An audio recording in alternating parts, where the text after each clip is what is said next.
Selam dostlar. Bugün 13. dekabr blokların aşağısı. Şimdi başlayalım.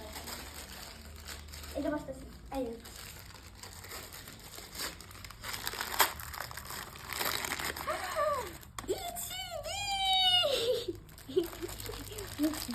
Şimdi yüzüne çok.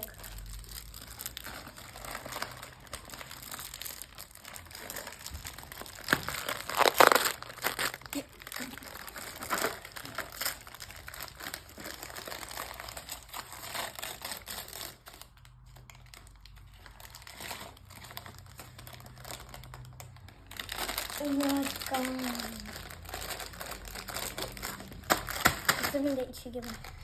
Susam. Susam. Ülker. Ülker.